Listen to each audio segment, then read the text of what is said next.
Урматтуу мекендештер, самозанятость жабылат деген маалыматтар келип атат. Самозанятость жабыла турган болсо биздин мекендештерге таксиде иштеген, сиделка болуп иштеген, деги эле самозанятость аркылуу кызмат көрсөтүп иштеген биздин мекендештерге бир аз кыйыныраак болот. Ушул маалымат азыр такталып атат. Ушул видеонун аягына чейин мен ушул жабылабы жабылбайбы тууралуу маалымат берем. Эмнеден жабылып атат, эмнеден жабылбай атат, аны да айтып берем, урматтуу мекендештер. Ошондуктан мен баарыңыздардан сурап кетип элем. Мен ойлойм, бул видео баардыгына полезный болот. Биринчи кезекте самозанятость эмне экенин билбегендер үчүн дагы полезно. Самозанятостьти кантип колдоном, эмне деген нерсе деп билбей жүргөндөргө дагы полезный маалымат.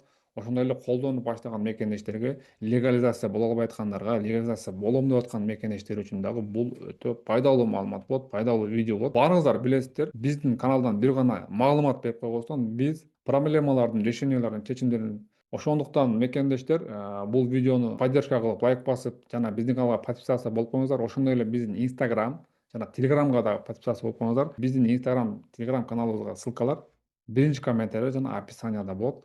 Ошого көңүл буруп коюңуздар, урматтуу мекендештер, себеби биздин маалыматтар пайдалуу.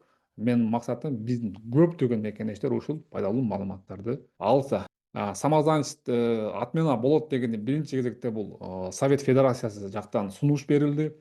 Эмне үчүн дегенде баарыбыз билебиз, Россияда азыр согушка байланыштуу, Россияда азыр бюджетке кирешелер азайып, санкциянын айынан көптөгөн ишканалар токтоду, ишин токтотту, көптөгөн жумушчулар, налог төлөй тургандар жумушсуз калышты. Ошондуктан Россия территориясында көптөгөн ишканаларга, керек болсо жеке ишкерлерге, кичи ишкерлердин баарына налогду көтөрүү азыр чечими чыгып, налог көтөрүлө турган, көтөрүлүшү күтүлүүдө.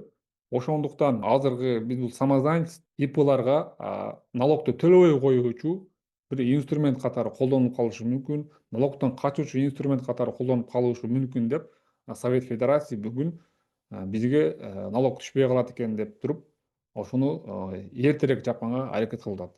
Эми самозанятость деген эмне? Ушул башынан болсун деп башынан айтып берейин, самозанятость деген эмне, кайдан пайда болду, эмне үчүн пайда болду, кимдер колдонот, кимдер колдонбойт, кимге пайдасы тиет, кимге пайдасы тийбейт. Урматтуу мекендештер, самозанятость 2019 жылдан бери Россия территориясында иштеп баштады. Орус бийлиги самозанятость деген долбоорду ачып, эксперимент катары 10 жылдык мөөнөткө, мындайча айтканда 2019 жылдан баштап 2028 жылдын аягына чейин 10 жылдык эксперимент баштаган. Эксперимент эмне экенин биз баардыгыбыз билип калдык да туурабы? Экспериментин Аминадан бери түшүнүп калдык. Аминаны суроогу 1 жыл экен. Самозанятость ушундай эле эксперимент, бирок 10 жылдык. Максаты эмне? Максаты, мисалы үчүн парикмахер бар, парикмахер бар бир. Үйлөргө барып туруп по вызову иштейт. Көрсөткөн кызматына чек чыгарып, ошондон налог төлөө мүмкүнчүлүгү. Же башкача айтканда, налог төлөп өзүнүн жумушуну мыйзамдаштырып, легалдаштырып алса болот да. Өзүнүн тапкан кирешесине, мындайча айтканда, мыйзамдаштырып алат да. Бул акча кайдан келди деген суроо азыркы убакта актуалдуу болуп калбадыбы? Көптөгөн карталар блокировка болуп, даже Россиянын Федерациясы атуулдарына дагы ошондой болуп атат. Ушул суроого самозанятый адамдарга эч кандай мындай вопрос болбошу керек да. Себеби ал өзүнүн акча тапканын, кайдан акча тапканын самозанятость аркылуу көрсөтүп атат да. Самозанятость дегенде ИП ачып отурбайт парикмахер. Мисалы үчүн парикмахер эмес, бизде мисалга алайлык, такси кызматында иштегендер да. Таксидегилер дагы ИП ачып таксиге уланыштын кереги жок. Самозанятость аркылуу биздин чет элдик кыргыз граждандары дагы Россияда кызмат көрсөтүп келатат. Самозанятость аркылуу 6% налог төлөп атышат. Мен ойлойм, бул жерде иш берүүчү дагы, иштеген адам дагы бардыгы утуп атат да. Самозанятостьтун максаты ушул, урматтуу мекендештер. Бул жөнөкөй адамдарга ишини мыйзамдаштыруу, бир жагынан жөнөкөй адамдардын иш кызмат көрсөткөнүнөн бюджетке акча түшүрүү. Самозанятость боюнча менин жеке пикирим, бул гениальный решение. Дүйнө жүзүндө бир эле Россияда ушул самозанятость иштейт экен. Бул самозанятостьту ойлоп чыгарган үчүн мен орус өкмөтүнө мындай 5 деген баа берет элем. Ыраазычылык айтат элем. Себеби бул самозанятость аркылуу көптөгөн адамдар өздөрү налог төлөө менен өлкөнүн өнүгүшүнө, жолдордун салынышына, соц объектилердин курулушуна, айлана чөйрөнүн сакталышына, жаратылыштын сакталышына булар салымын кошуп атат. Урматтуу мекендештер, деги эле налог төлөө деген бул менин оюмча биз жакшы нерсе катары кабыл алышыбыз керек. Биздин айлана чөйрөгө кошкон салымыбыз деп түшүнүшүбүз керек. Мамлекеттин өнүгүшүнө кошкон салымыбыз деп түшүнүшүбүз керек. Биз эгер мигрант боло турган болсок, мигранттар Россияда жүргөнүбүз үчүн, Россиядан акча таап атканыбыз үчүн мен ойлойм, тапкан кирешибиздин 4% налог төлөп койсок, мындан биз кыйналып кетпейбиз, мындан биз кедей болуп калбайбыз. Бул жөн гана Россия мамлекетинин, Россия өлкөсүнүн акысы деп эле түшүнөм мен.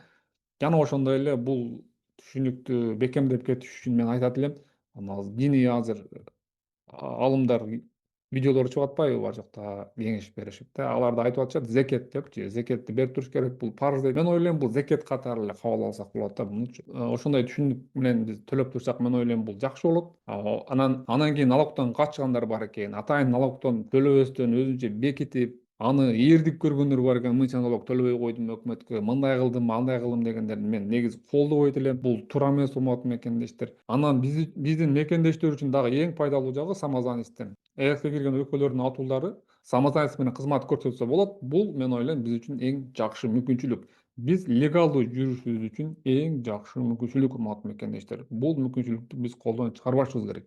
Билесиздер, мен ГПХ түзүп берүү боюнча кызмат көрсөтөм. Алда телефон номерлери турат. Легалдашып алуу үчүн дагы бул аябай жакшы мүмкүнчүлүк. Эгер гражданин Россия таанышыңыздар болсо, бир гражданин Россия кызмат көрсөтсөңүздөр, ошол адам менен гражданско правовой договор түзүп алып туруп, ошонун негизинде Россия территориясында легалдуу жүрсөңөр болот. Эми экинчи жагдай самозанятость боюнча. Мен как физлицо катары самозанятостьтун эмне үчүн керектигин айтып бердим. Эми экинчи этабында бул самозанятость жана ИПО дейт. Самозанятость менен ИПОлор кызматташып, самозанятость менен ИПО договор түзсө болобу, же башкача айтканда ИП самозанятыйларды жумушка алабы деген суроого жооп берип кетейин. Ооба, самозанятостьты ООО, ИПлар жумушка алат. Бул деген ИПО үчүн аябай пайдалуу нерсе. Мен билбейм эмне үчүн биздин Москвадагы кыргыздын мекендештери, таксопарк иштеткен ИПсы бар мекендештер, өзүнчө салон ачып иштеткен мекендештер, магазин ачып иштеткен мекендештер, өздөрүнүн кол алында иштеген кызмат көрсөткөндөр менен ГПХ договорун самозанятость аркылуу түзбөйт. Эмне үчүн түзбөйт? Мен ошону түшүнбөйм да. Эгер ошондой ГПХ договор түзүп берип койсо, таксопаркта иштеген водительдер үчүн грамотно түзсө договордун текстини, самозанятость өзүнүн налогун төлөп жүрө берет. Берки ООО, ИП иш берүүчү тараптарга бул аябай пайдалуу да, себеби отпуск жок, себеби больничный деген нерсе жок. Берки ишчи өз кызматын көрсөтөт, ошого жараша кызмат акысын алат дагы, анын ичинен 6% өкмөткө төлөп коет. Бул жерде иш берүүчү дагы, өкмөт дагы, берки кызмат көрсөткөн исполнитель дагы бул жерде эмне болуп атат? Утуп атат, пайда болуп атат. Бир гана минус жери бар, урматтуу мекендештер. Бир гана минус жери бар. Бул самозанятыйдын минус жери бул полис алуу. Полис маселеси. Ооруп кала турган болсо поликлиникага көрүнүү маселеси, поликлиникага прикрепление болуу маселеси мындай ачык бойдон калууда. Бул маселе аябай көп жерде суроо жаратып атат, көп жерде талкуу жаратып атат.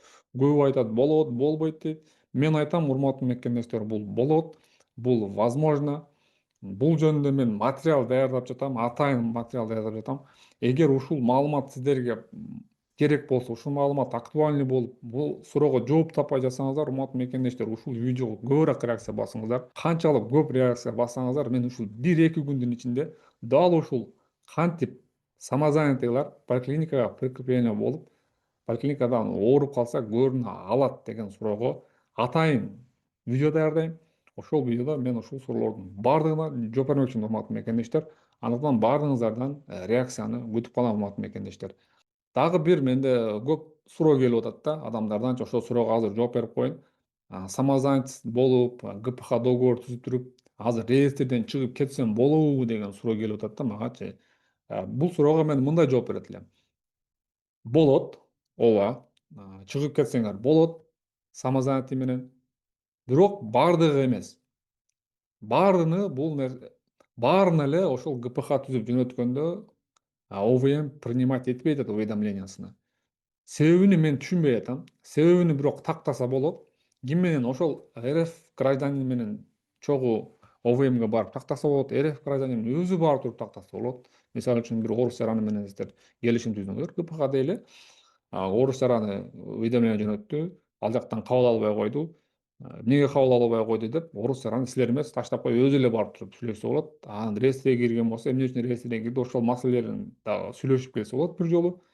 Андан кийин сүйлөшүп келип, бул жактан кийин өзүңүз барып, ал маселени чечип, кайра легалдашып алсаңыздар болот.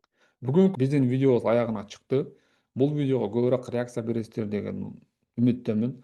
Видео канчалык көп просмотр алса, биз дал ушул темадагы самозанятыйга байланыштуу жана Россияда жүргөн биздин бизнес кылган мекендештерге байланыштуу дагы видеолорду дагы алдыда көп чыгармакчыбыз, урматтуу мекендештер. Биздин маалымат булактарыбыз Instagram, Telegramга кошулуңуздар.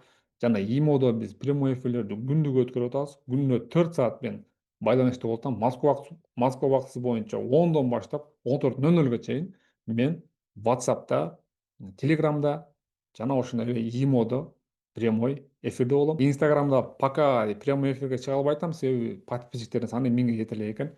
Ошондуктан Instagram'да дагы мен ойлойм, поддержка кылып колдоп коесуздар. Instagram'да дагы биз сиздер үчүн пайдалуу маалыматтарды, проблемалардын чечимдерин сунуш кылмакчыбыз. Көңүл бурганыңыздарга рахмат.